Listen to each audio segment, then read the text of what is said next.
Ready to ditch the drawing doldrums and tackle a trendy textile? We're diving headfirst into drawing a plaid skirt, a deceptively simple project that'll level up your pattern and fabric rendering skills. First, lightly sketch the basic shape of your skirt. Think about the style. Is it a line, pleated, or straight?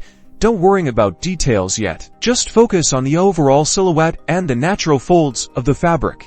Now comes the tricky part, the plaid. Lightly draw a grid over the skirt, following the curves and folds. This grid will be your guide for maintaining consistent plaid lines. Notice how the grid squares become distorted as they wrap around the form, reflecting the 3D shape. Start filling in the plaid pattern, one color at a time. Use varying line weights to add depth and dimension. Remember, plaid isn't perfectly uniform.